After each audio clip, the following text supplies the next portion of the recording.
Hello, I'm Peter Underwood, and this is one of a series of videos about Shire Living schemes in Shropshire, Staffordshire and Telford and Wrekin. We're going to be looking at the places, at the people who live there and the staff who work there. Ashwood, the 7th Shire Living development, sits between Oswestry's medieval town and the Iron Age Hillfort that occupies the high land to the northwest. Known as Old Oswestry in English and Caer Ogofan in Welsh, the ancient fort was built 800 years before Christ, so this has long been border country, and although Oswestry is the 3rd largest town in Shropshire, you may well pass through bits of Wales driving to it. Ashwood brought something new to the town when it was built on the site of an old council depot at a cost of 10 million and opened in 2017.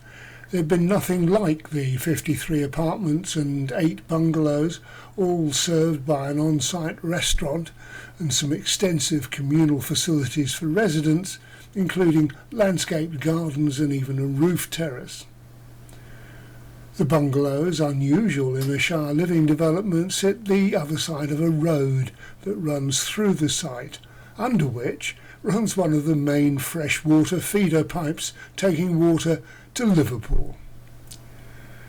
The bungalows don't benefit from the power and heating provided to the apartments in the main building, but use all the other facilities and have proven to be very popular.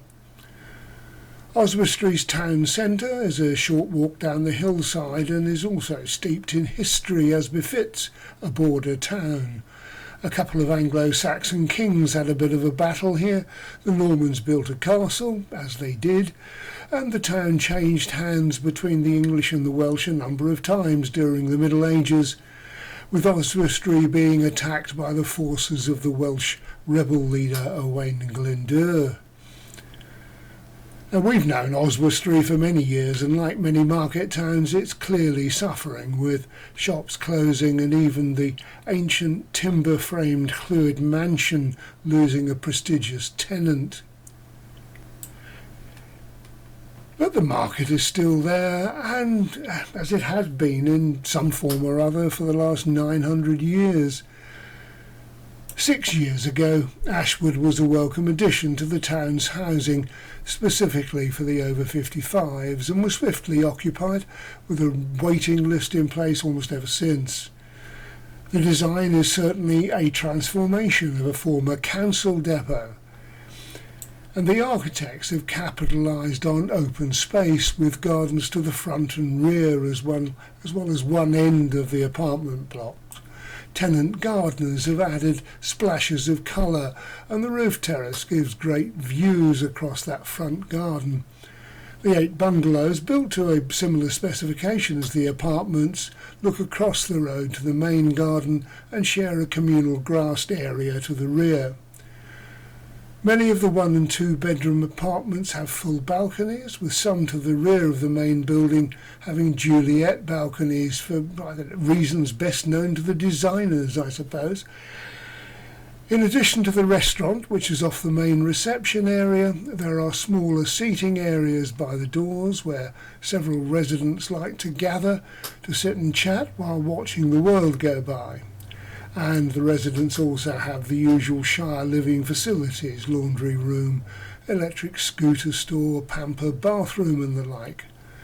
The tenants' lounge is more private and opens out onto the rear garden, and there's a smaller meeting room as well.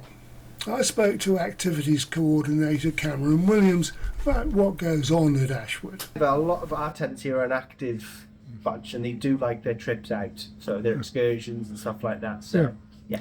So how do you organise those? I mean, because it is difficult if you're going to be accessible to everybody. Oh, well, at the moment we did a couple of mystery tours. A staff member here's father used to be an ex-coach driver, so he's very knowledgeable of where to go and that, and he has been volunteering doing some voiced tours as well. The last 2 mystery tours we did, we went most of Wales. We ended up in Llandudno, stopped at Betsy Coed on the way.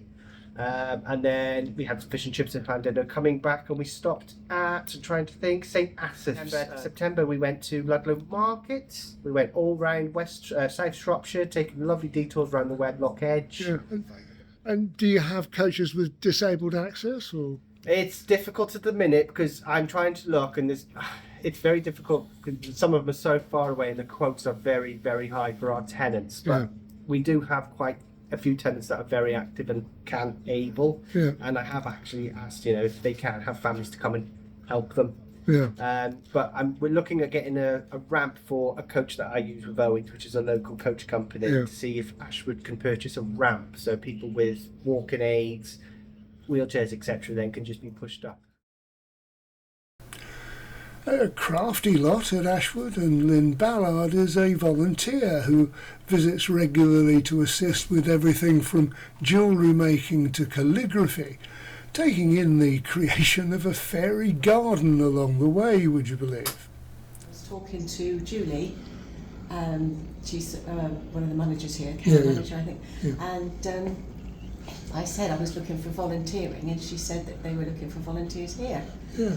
And as I really do like people, and I do a lot of crafting, and I thought it would be nice to show, sort of share your skills. Yeah. And it seems to have taken off really well because they do like it. Yeah. Food brings the residents together as nothing else, and chef manager Lucy explained that evening events were also very popular. We'll change it up each month, so we'll do Chinese, Italian, pizza nights. Oh, good. Oh, that's interesting. And does it? Very busy for those. It goes down well. 30 people. Yeah. So it's lovely. Yeah. Afternoon teas. At the end of this month, we've actually got a Halloween party. I did feel I might be losing my touch at Ashwood as three ladies refused to appear in this video, but there was no shortage of other residents happy to share their experience of living there. You are meant to be able to look after yourself to an extent, Yeah. which I can do to an extent, but not just yet. Because I had a stroke about 12 months ago. Oh, okay. And it hasn't, done its bit yet for me. Yeah. But it will. Yeah, you're getting there. Yeah. But that's the whole point here, isn't it, in a way? Yeah. The level of support that you need is there if you need it. Yeah. Absolutely. Yeah. Was it the right decision to come here when you came here 5 years ago? It really was the right decision, and it's a wonderful place. And we get on very well together. Good company. Good company. Yeah. Do you like being here? Well, I love being here. Yeah. Well, it's easy to be here. Yeah. I find it very Yeah. excellent. Yeah. And you're warm and you're comfortable. It's a nice place. Company. I've got a friend coming for dinner just now, and then this afternoon she'll be doing knitting all afternoon, and I'll be doing embroidery all afternoon. And I do that every afternoon. Oh dear. Are you happy here? Oh, yeah. What's good about it? What's good about it? Well, there's company for the start of. Yes. The food's good. You can please yourself Just what you you do, Yeah. or not do. That's right. Yeah. For you, was it the right thing to do? Yes, it was, because I'm blind. I've been going blind. And Okay. Yeah. And I do. it's been much easier to cope in an apartment like this. Oh, yeah. Yeah. Lovely. Yeah. Yeah. They look after me, give them tablets, do everything for me. Yeah. I'm oldest. I think I'm the oldest person in the flat. How old are you, Derek? 95 next. Are you really? Unfortunately, Ashwood's current manager, Julie Greenlees, has been unwell for some time, but I was able to call on Teresa Tudor, now area manager for Shire Living as a whole, who was the manager at Ashwood when it opened back in 2017 and even lives within walking distance of the place. You're sitting here because the manager's not well at the moment. Yes, unfortunately. So Julie Greenlees is currently the service manager here. Yeah. I mean, it's an interesting place. I like the exterior. It's nicely done, isn't it? I think it's quite a quirky building, and I like quirky things. We've got a lot of outdoor space here in grounds, and also obviously we've got the bungalows opposite, which is really nice as well. Yeah.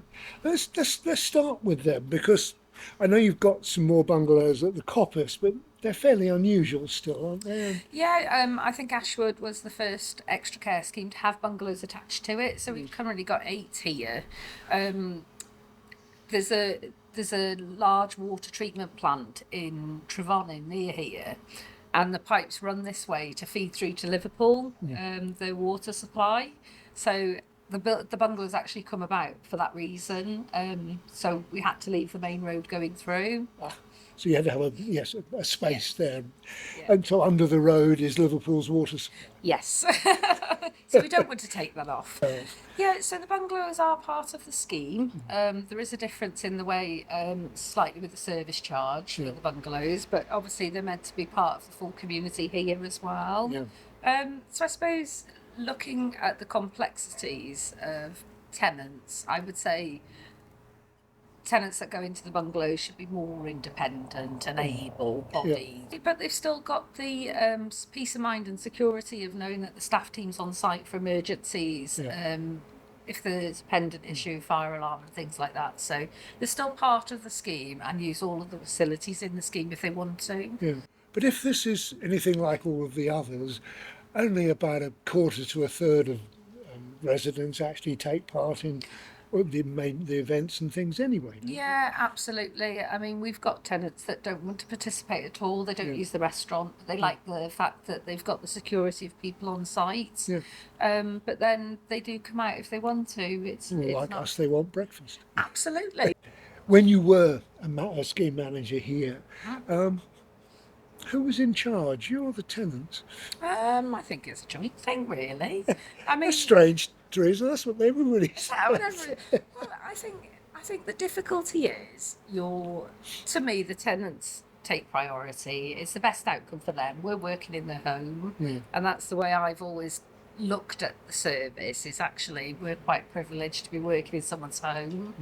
I think sometimes you're having to balance the compliance, safety and security and the complexities of the buildings with people's wishes.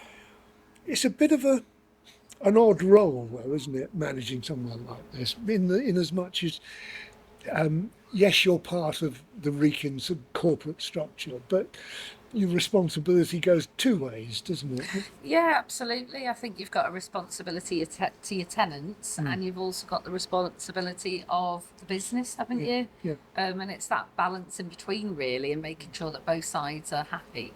Yeah. And even the business itself is a bit ambivalent. I mean, it's not classic social housing. No, definitely not. It's a bit of an oddity in the situation, I think. So a lot of people, I think, over the years don't understand really what extra care is. No, I'm sure a lot of people don't. No, absolutely not. It is independent living, it's not a nursing home, it's not a care home, and we're there, hopefully, for tenants to have a home for life. And that is important to the tenants as well. Absolutely. That's something I hear over and over again.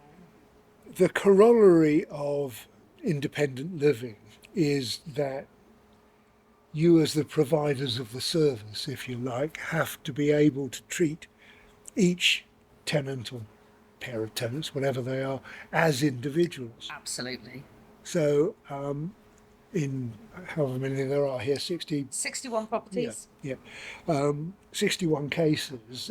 You've got to hold all that awareness, haven't you, in your head? Yeah. It's nice to set up the scheme from the start, because I knew everyone by name. They met you. You're the front face that you see. And it's building up that relationship of trust, really, with the person that you're there to help. You can help with finances, you can help with letters, and you'll help with other things. I'm a bit less out the loop now. Obviously, we've had new tenants move in, so I'm not as familiar with all of them as I would have been as the service manager. But you are that front-facing person that tenants need to have that trust in you that you're going to help them. It's going to be confidential. You're not going to discuss the circumstances with anybody else, but also you get to know people. And the whole idea of extra care as well, having a consistent staff team on site, is that trust, that knowing who's coming over your front door.